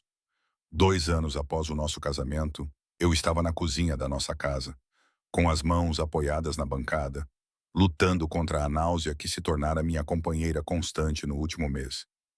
A mamãe está doente, Mateo perguntou da sua cadeira alta. Os seus olhos escuros, tão parecidos com os do pai, estavam arregalados de preocupação. A mamãe está bem, querido. Eu consegui, embora o meu estômago discordasse. Só um pouco cansada. A porta da frente se abriu e a voz de Nico chamou. Cheguei. Mateo gritou de alegria quando o pai apareceu, já a estender os braços para ele. Nico pegou o nosso filho com facilidade, beijando os seus caracóis escuros, enquanto Mateo ria e balbuciava sobre o seu dia na linguagem infantil que só nós conseguíamos interpretar. Como estão as minhas duas pessoas favoritas? Perguntou Nico, o seu olhar encontrando o meu por cima da cabeça de Mateo. 3? Corrigi baixinho. Ele congelou. 3? Tirei o teste de gravidez positivo do bolso, aquele que tinha feito naquela manhã, o quarto, só para ter certeza. 3. A alegria que transformou o rosto dele fez meu peito doer da melhor maneira possível. Ele colocou Mateo no chão com cuidado, depois atravessou a sala em 3 longos passos e me puxou para os seus braços. Tem certeza? Tenho 4 testes que dizem que sim. A consulta médica está marcada para a próxima semana para confirmar. Mas eu sorri contra o seu peito. Sim, tenho a certeza de que vamos ter outro bebê. Ele disse isso como se estivesse a testar as palavras, tornando-as reais. Então afastou-se para me olhar, com as mãos a segurar o meu rosto. Como te sentes? Estás bem? Precisas de alguma coisa? Estou bem, com náuseas, exausta, mas bem. Devemos comemorar. Vou ligar para a Gabriela e para o meu pai e esperar. Segurei as mãos dele. Vamos manter isso entre nós por um tempo. Quero saborear isso antes que se torne um assunto de toda a família. A compreensão suavizou a expressão dele. Claro, o que precisares. Naquela noite, depois que o Mateo adormeceu, deitamo-nos na cama a conversar sobre o futuro, nomes e cores do quarto do bebê, E como diríamos ao Mattel que ele seria irmão mais velho? Ele terá quase 3 anos quando o bebê nascer, ponderou Nico, com a mão pousada na minha barriga ainda lisa. Idade suficiente para entender, mas jovem o suficiente para não se lembrar da vida sem um irmão. Parece que voltaste a ler livros sobre parentalidade. A Gabriela tem me enviado artigos. Ele sorriu, sem remorso. Quero fazer isto da maneira certa. Fizeste bem da primeira vez. Vais fazer bem novamente. A gravidez decorreu sem problemas nas primeiras semanas. Depois, as náuseas matinais atacaram com uma intensidade que fez a minha primeira gravidez parecer fácil em comparação. Isto é diferente, disse ao médico durante a minha consulta das 8 semanas. Com o Mattel, tive algumas náuseas matinais, mas agora é o dia todo, todos os dias. Pode ser que os níveis hormonais estejam mais elevados desta vez, disse a doutora Morrison tomando notas, ou ela fez uma pausa, estudando o ecrã do ultrassom. Ou pode ser isto. O quê? Nico levantou-se imediatamente, indo para onde podia ver o ecrã. 2 batimentos cardíacos. A Dra. Morrison sorriu. Parabéns, vão ter gêmeos. A sala inclinou-se. Gêmeos. 2 bebês. Olhei para o Nico, cuja expressão tinha passado de preocupação para choque e depois para algo como admiração. Gêmeos. Ele suspirou. Vamos ter gêmeos. Gêmeos. Repeti baixinho. A doutora Morrison imprimiu as imagens da ecografia. 2 pequenos feijões lado a lado. Tudo parece estar bem. Ambos os bebés estão a crescer normalmente. Vamos monitorá-la de perto, é claro. Gravidez de gêmeos requer mais cuidados, mas você é saudável e jovem. Não vejo motivo para preocupação. No carro, a caminho de casa, Nico ficava olhando para a foto da ultrassonografia apoiada no painel. Gêmeos, ele disse novamente.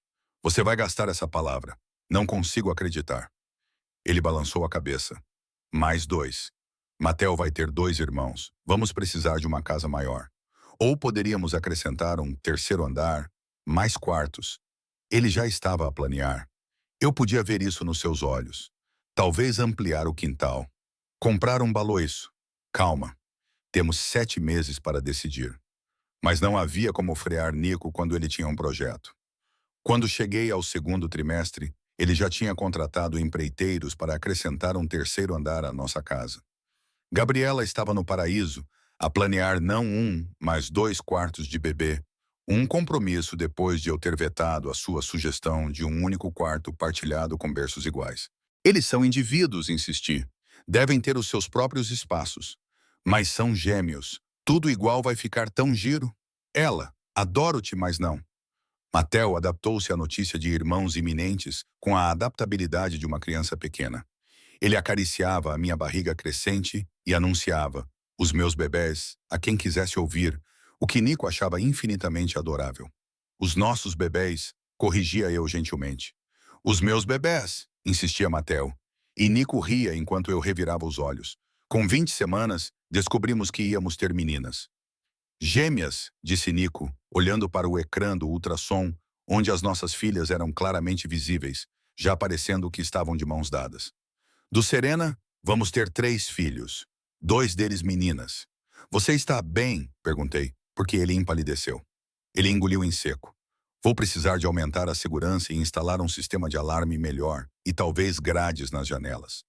São bebés, Nico, não prisioneiras. São minhas filhas. Há uma diferença. Gabriela achou isso hilariante. Espera até elas serem adolescentes. Ele vai enlouquecer. Mas ao observar Nico com Mattel, vendo como ele era gentil apesar de sua aparência dura, não fiquei preocupada.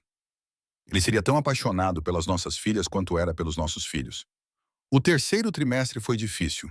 Estar grávida de gêmeos significava que tudo era amplificado.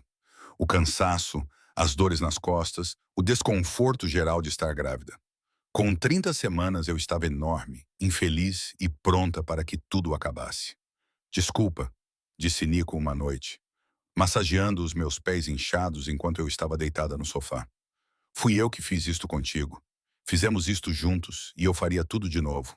Eu hesitei, mas talvez não imediatamente. Ele riu. Compreendeu. 3 filhos são suficientes. 3 filhos são uma loucura, corrigi. Mas é a nossa loucura. Mattel escolheu aquele momento para aparecer com o seu livro favorito, subindo no sofá ao meu lado e acidentalmente dando uma cotovelada em um dos bebés através da minha barriga. Ai, amigo, cuidado. Desculpa, mamã. Ele deu uma palmadinha na minha barriga. Desculpem, bebés. Um dos gêmeos deu um pontapé e os olhos de Mateo arregalaram-se. Eles pontapearam-me. Estão a dizer olá, disse Nico, abandonando os meus pés para pegar Mateo ao colo. Eles vão chegar em breve. E então vais conhecê-los como deve ser. Quando? Em breve, prometi. Embora em breve ainda parecesse uma eternidade quando se está tão grávida. Os gêmeos chegaram 2 semanas antes do previsto. Porque é claro que sim. Acordei às 3 da manhã com a bolsa ao arrebentar, e o Nico entrou imediatamente em modo de crise, verificando as malas para o hospital e as cadeiras para o carro, e ligando para o meu médico, enquanto eu tentava respirar durante as primeiras contrações. É muito cedo, dizia ele ao telefone. Eles só devem nascer daqui a 2 semanas. Nico, consegui dizer entre as contrações, os gêmeos costumam nascer mais cedo. Está tudo bem. Como podes estar tão calmo? Porque um de nós precisa de estar, e claramente não vai ser tu. A Gabriela chegou para ficar com o Matel, que ainda estava a dormir, e felizmente não sabia que as suas irmãs tinham escolhido o meio da noite para nascer. Vai, ordenou ela. Eu fico com ele. Mantém-me informada. O trabalho de parto foi mais rápido do que com o Mateu, mas de alguma forma mais intenso. 2 bebés significavam o dobro do trabalho, o dobro da pressão, o dobro da dor. Estás a ir muito bem. Nico continuava a dizer, com a mão na minha e a outra a lhe acariciar o meu cabelo. Tão bem. Amo-te tanto. Nunca mais faço isto, ofeguei. O que quiseres. Tudo o que quiseres. Respira. Sofia Lucia Valente nasceu primeiro, às 6h47, gritando alto o suficiente para acordar toda a maternidade. Helena Rose Valente veio 3 minutos depois, mais silenciosa, mas não menos determinada. Colocaram as 2 bebês no meu peito, uma de cada lado, e eu olhei para esses 2 seres humanos minúsculos e perfeitos que criamos e não consegui parar de chorar. Elas são lindas, sussurrou Nico com a voz embargada. Tu és linda. Vocês são todos tão lindos. As horas seguintes foram caóticas. Enfermeiras e médicos examinavam as bebês, certificando-se de que tudo estava bem, tentavam alimentá-las, faziam medições e testes. Nico nunca saiu do meu lado, movendo-se entre mim e as nossas filhas com facilidade. Quando finalmente tivemos um momento de tranquilidade, apenas nós 4 no quarto do hospital, ele sentou-se na beira da minha cama, segurando Sofia enquanto eu segurava Helena. Conseguimos, disse ele suavemente. Conseguimos. 3 filhos. 3 filhos, concordei. Estamos oficialmente em desvantagem numérica. Ele riu, com um som cheio de admiração e alegria. Eu não mudaria nada. Matel conheceu as suas irmãs no dia seguinte. Gabriela levou-o ao hospital, apesar do horário de visitas, porque ninguém dizia não a um valente. Ele aproximou-se do berço com cautela, claramente intimidado por essas criaturas minúsculas. Mateo, conheça as suas irmãs, eu disse. Sofia e Helena. Elas são pequenas, observou ele. Tu também já foste pequeno, Nico assegurou-lhe. Elas vão crescer. Posso pegar uma no colo? Nós o acomodamos cuidadosamente na cadeira, com Nico supervisionando de perto, e colocamos Sofia nos seus braços. Mateo olhou para ela com tanta concentração que eu tive que conter o riso. Oi, Sofia, disse ele com seriedade. Eu sou o teu irmão mais velho. Vou proteger-te. A mão de Nico encontrou a minha, apertando-a com força, e eu soube que ele estava a lutar contra a mesma onda de emoção que eu. Esta era a nossa família. Confusa, barulhenta, linda e nossa. Chegar a casa com gêmeos foi uma adaptação. Nico insistiu em contratar uma ama noturna durante o primeiro mês, o que eu inicialmente resisti, mas rapidamente passei a apreciar quando às 3 da manhã significavam 2 bebés a precisar de ser alimentados simultaneamente. Eu achava que um recém-nascido era difícil, disse eu uma manhã, caminhando como um zumbi pela cozinha em busca de café. Isso é um nível totalmente diferente. Volte para a cama, disse Nico, aparecendo com Sofia num braço e Helena no outro. Eu cuido delas. A ama está aqui. Você precisa descansar. Eu preciso funcionar. Você está a funcionar. És incrível. Mas também puseste 2 seres humanos para fora do teu corpo há 3 semanas. Descansa. Eu estava cansada demais para discutir.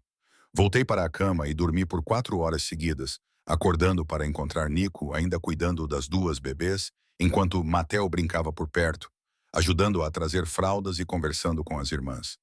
És mágico, eu disse a ele. Estou apavorado, ele corrigiu. Mas estou aqui, estamos descobrindo juntos. E estávamos lentamente, caoticamente, exaustivamente descobrindo. As meninas desenvolveram suas próprias personalidades rapidamente. Sofia era a mais barulhenta, exigente e destemida. Helena era mais quieta, mais observadora, mas não menos determinada. Mateo levava a sério seu papel de irmão mais velho, sempre querendo ajudar, proteger, se envolver. Os meus bebés, ele ainda dizia, mesmo quando elas passaram de recém-nascidas a bebés. Os nossos bebés, eu corrigia. Os meus bebés, ele insistia, e Nico sorria enquanto eu balançava a cabeça. No primeiro aniversário das gêmeas, fizemos uma festa no nosso quintal ampliado. A construção finalmente estava concluída. O terceiro andar estava completo, com 2 quartos de bebês e uma sala de jogos. O quintal agora tinha um baloiço, uma caixa de areia e mais brinquedos do que 3 crianças poderiam precisar. Gabriela, como era de se esperar, exagerou nas decorações. Antônio trouxe presentes que dariam para pagar uma faculdade. Os meus amigos trouxeram bolo suficiente para alimentar um exército. E eu fiquei com Nico a observar os nossos 3 filhos cobertos de glacê e rindo de pura alegria. E senti o meu coração se expandir além do que eu achava possível. Feliz? Perguntou Nico com o braço à minha volta. Tão feliz que às vezes me assusta. Por quê? Porque isto é tudo, e a ideia de perder tudo isto. Parei, incapaz de terminar a frase. Ele virou-me para ficar de frente para ele, com as mãos no meu rosto. Não vais perder nada. Não vamos perder isto. Prometo-te, Serena, isto é para sempre. E olhando nos seus olhos, acreditei nele. Naquela noite, depois de todos terem ido embora e as crianças finalmente adormecerem, caímos na cama, completamente vestidos. 3 filhos, disse Nico. 3 filhos, concordei. Somos loucos, somos felizes, somos os dois. Ele rolou para ficar de frente para mim, com uma expressão suave. Amo a nossa vida louca, caótica e linda. Amo-te, também te amo. Estiquei a mão e entrelacei os nossos dedos. Obrigada por quê? Por ter aparecido naquele primeiro dia na minha loja e todos os dias desde então. Por ter escolhido isto. Por ter nos escolhido. A escolha mais fácil que já fiz. E envolvi-me nos seus braços. Os nossos filhos dormiam no fim do corredor. A nossa casa estava cheia de amor, risos e vida. Eu sabia que ele estava certo. Isto era tudo e era nosso. 5 anos após o nascimento dos gêmeos, as nossas vidas tinham se estabilizado num ritmo maravilhoso que, às vezes, eu precisava beliscar-me para acreditar que era real. Matel tinha agora 7 anos, com os seus membros desengonçados e perguntas sérias. Ele herdara a intensidade do pai e a minha tendência para pensar demais, o que tornava as conversas durante o jantar interessantes. Mas por que é que não posso ir à casa do Giovanni depois da escola? Perguntou ele enquanto eu preparava os lanches na cozinha. Todas as outras crianças podem. Porque os pais do Giovanni não foram avaliados pela segurança, disse Nico calmamente, sem tirar os olhos do relatório comercial que estava a analisar na mesa da cozinha. Isso não é justo. A vida não é justa, mas é segura. O que é mais importante? Lancei um olhar a Nico que dizia, deixa-me tratar disso. E virei-me para o nosso filho. Que tal isto? Giovanni vem aqui depois da escola. Vocês podem brincar no quintal e eu faço aqueles biscoitos que vocês dois gostam. Mateo pensou nisso com o rostinho concentrado. Com gotas de chocolate, com gotas de chocolate. Ok. Ele pegou a mochila e se dirigiu para a porta onde sua equipe de segurança esperava para levá-lo à escola. Manipulado por biscoitos, observou Nico, assim que Mateo saiu. Não lhe ensinei nada. Ensinaste-lhe muitas coisas, incluindo como negociar, e foi por isso que ele tentou convencer-te. Ele sorriu, colocando o relatório de lado. É verdade. As gêmeas escolheram aquele momento para invadir a cozinha. Sofia na frente, como sempre, com Helena logo atrás. Papá. Sofia atirou-se para Nico, que a segurou com facilidade. Podemos comer panquecas? Vocês comeram cereais há 20 minutos, mas ainda estamos com fome. Meninas em crescimento precisam de sustento, eu disse, já tirando a mistura para panquecas. Mas vocês vão ajudar. As duas meninas comemoraram subindo nos bancos da ilha da cozinha, enquanto eu supervisionava a confecção entusiasmada, mas bagunçada, das panquecas. Essa era a nossa rotina matinal. Caos, café e o ritmo confortável de uma família que havia aprendido a trabalhar em conjunto. O telefone de Nico tocou, com um tom específico que significava trabalho. Ele olhou para o telefone e depois para mim. Tenho de atender. Vai. Nós tratamos do pequeno almoço.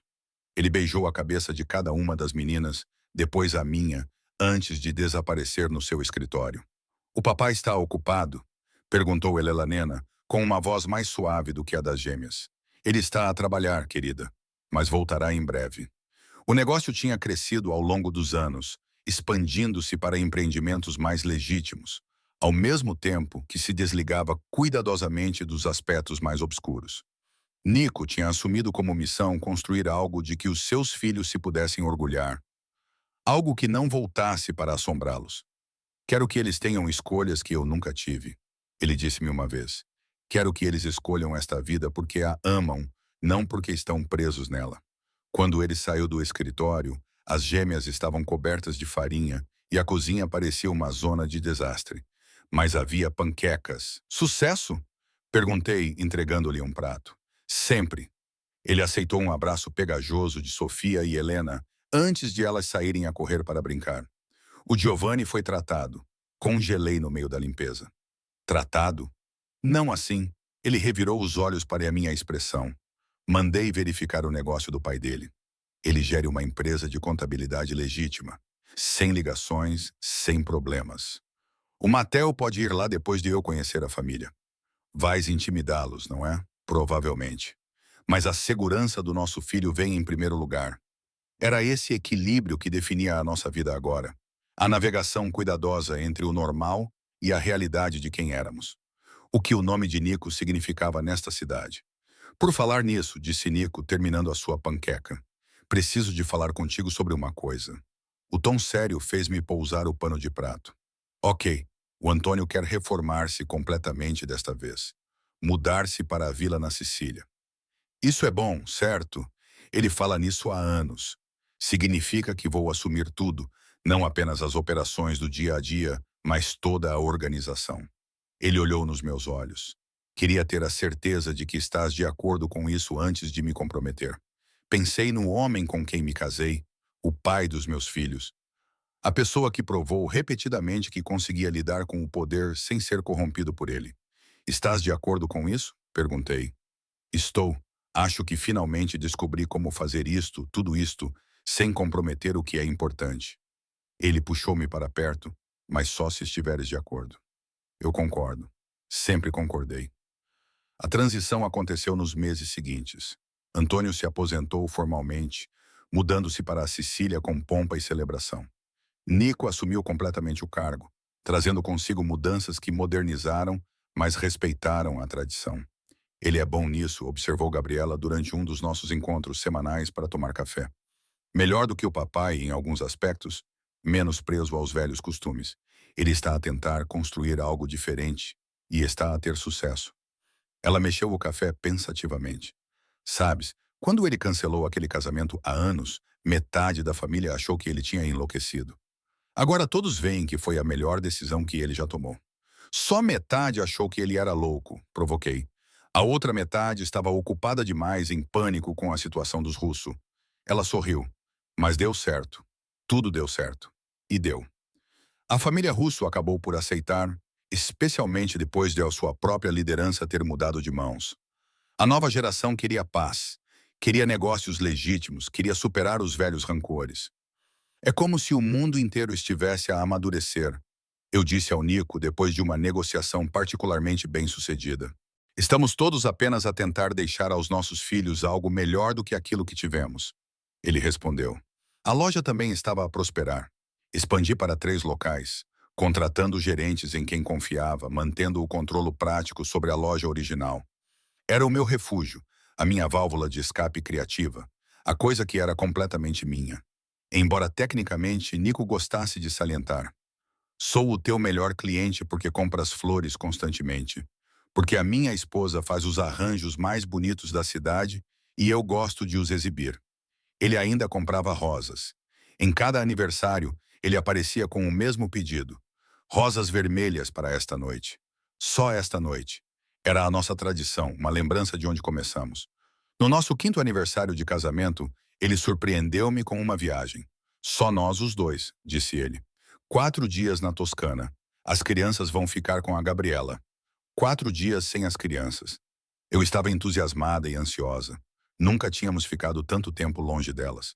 4 dias para recordar como é ser só nós os dois. Não a mãe e o pai, apenas Serena e Nico. A Toscana era mágica. Colinas ondulantes, comida incrível e momentos tranquilos em que podíamos simplesmente estar juntos, sem ninguém a precisar de nada de nós. Isto é bom, disse eu uma noite, aconchegada a ele na varanda da nossa vila, enquanto o sol se punha sobre as vinhas. Devíamos fazer isto mais vezes. Tradição anual, no mínimo. Ele beijou-me no topo da cabeça. Adoro os nossos filhos, a nossa vida. Mas também adoro isto. Só tu e eu. 5 anos de casados. Estou pensativa. 7 desde aquela primeira noite na loja. A melhor tempestade da minha vida. Nem foi uma tempestade assim tão forte. Para mim foi. Eu deveria estar no local do casamento a finalizar os detalhes. Em vez disso, encontrei-me numa floricultura com a mulher mais bonita que já tinha visto. Ele mudou de posição para poder olhar para mim. Foi naquela noite que tudo mudou. Eu só ainda não sabia disso. Quando é que soubeste? Quando entrei para pegar o buquê da Isabela e te vi novamente, foi como se tudo se encaixasse. Como se toda a minha vida tivesse levado a esse momento. Pensei naquelas imagens de ultrassom, em como as rasguei, pensando que o tinha perdido antes mesmo de realmente o ter. Quase perdi tudo isso, disse baixinho. Não, eu não teria deixado. Mesmo que tivesses fugido, mesmo que tivesses lutado contra mim a cada passo, eu teria encontrado um jeito de voltar para ti. Ele segurou meu rosto. Tu, o Matel e os gêmeos, vocês são tudo para mim. Todo o resto é apenas ruído. Isso é muito romântico para um chefe da máfia. Ex-chefe da máfia, atual empresário legítimo e pai de família dedicado. Atual empresário legítimo que ainda tem pessoas que se reportam a ele. Detalhes. Fizemos amor naquela noite com as portas da varanda abertas, o ar da Toscana fresco contra a nossa pele. E foi como aquela primeira noite novamente, mas melhor, mais profunda. Com o peso dos anos, do amor e da história entre nós depois emaranhados nos lençóis, Nico disse, já te disse ultimamente que és a melhor decisão que já tomei? Não desde esta manhã. Preguiçoso. Inaceitável. Ele apoiou-se num cotovelo. És a melhor decisão que já tomei. Casar contigo, ter uma família contigo, construir esta vida. Tu também não és nada má. Elogios da minha esposa. Voamos para casa renovados, reconectados, prontos para mergulhar de volta no caos de 3 filhos, 2 carreiras e uma vida que nunca era entediante. As crianças sentiram muito a nossa falta. As 3 subiram em cima de nós assim que entramos pela porta. Nunca mais saiam, declarou Sofia. 4 dias pareceram uma eternidade, acrescentou Mateu. Helena apenas se agarrou a mim e não me soltou por 20 minutos. Eu disse que eles ficariam bem, disse Gabriela, mas o seu sorriso era cúmplice. Mas também sentiram muita saudade de vocês. Naquele verão, Mateu perguntou se poderia aprender sobre o negócio da família. Tenho 7 anos, ele ressaltou quando eu hesitei. Devo começar a entender o que o papai faz. Nico e eu tivemos uma longa conversa sobre isso naquela noite. Ele é muito novo, insisti. Ele está fazendo perguntas. Podemos respondê-las honestamente ou deixá-lo imaginar coisas piores do que a verdade. E se eu não conseguisse terminar o pensamento? E se ele escolhesse essa vida? E se o perdêssemos para o negócio da família? Da mesma forma que Nico quase se perdeu? Então o orientamos, disse Nico gentilmente. Mostramos a ele as partes boas e as partes difíceis. Deixamos que ele veja o que isso realmente significa. E então, quando ele for mais velho, deixamos que ele escolha.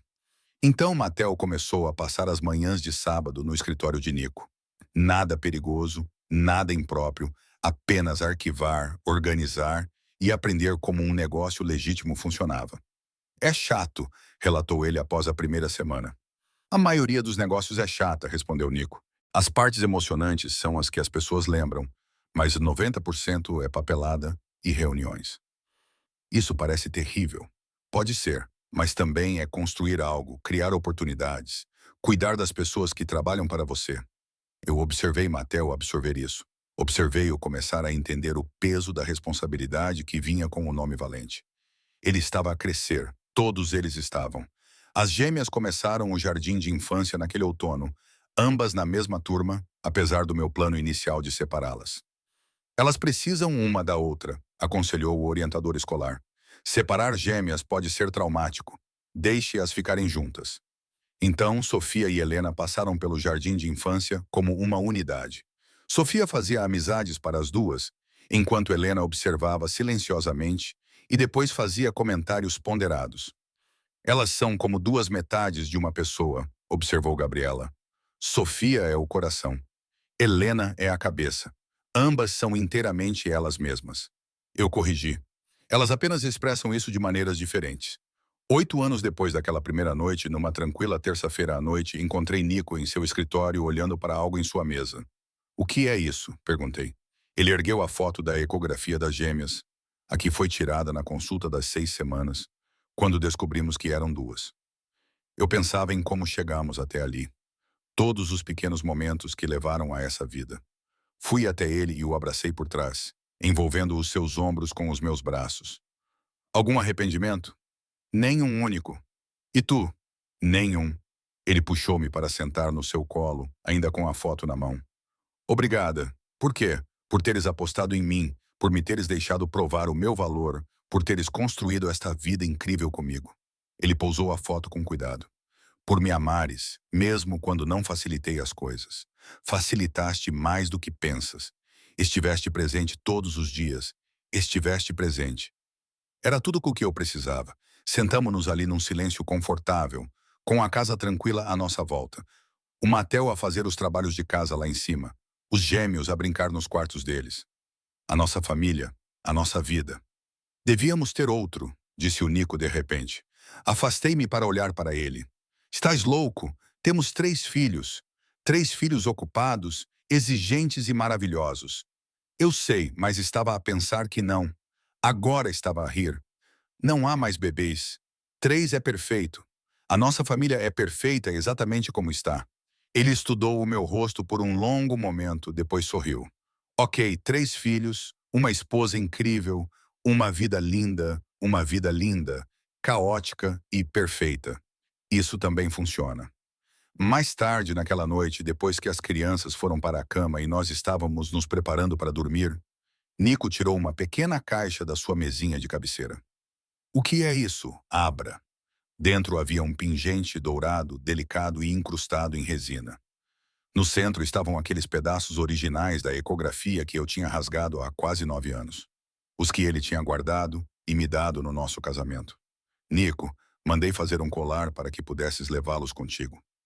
Carrie, o momento em que tudo mudou, o momento em que nos tornamos uma família. Não consegui falar, com a emoção a entupir-me a garganta.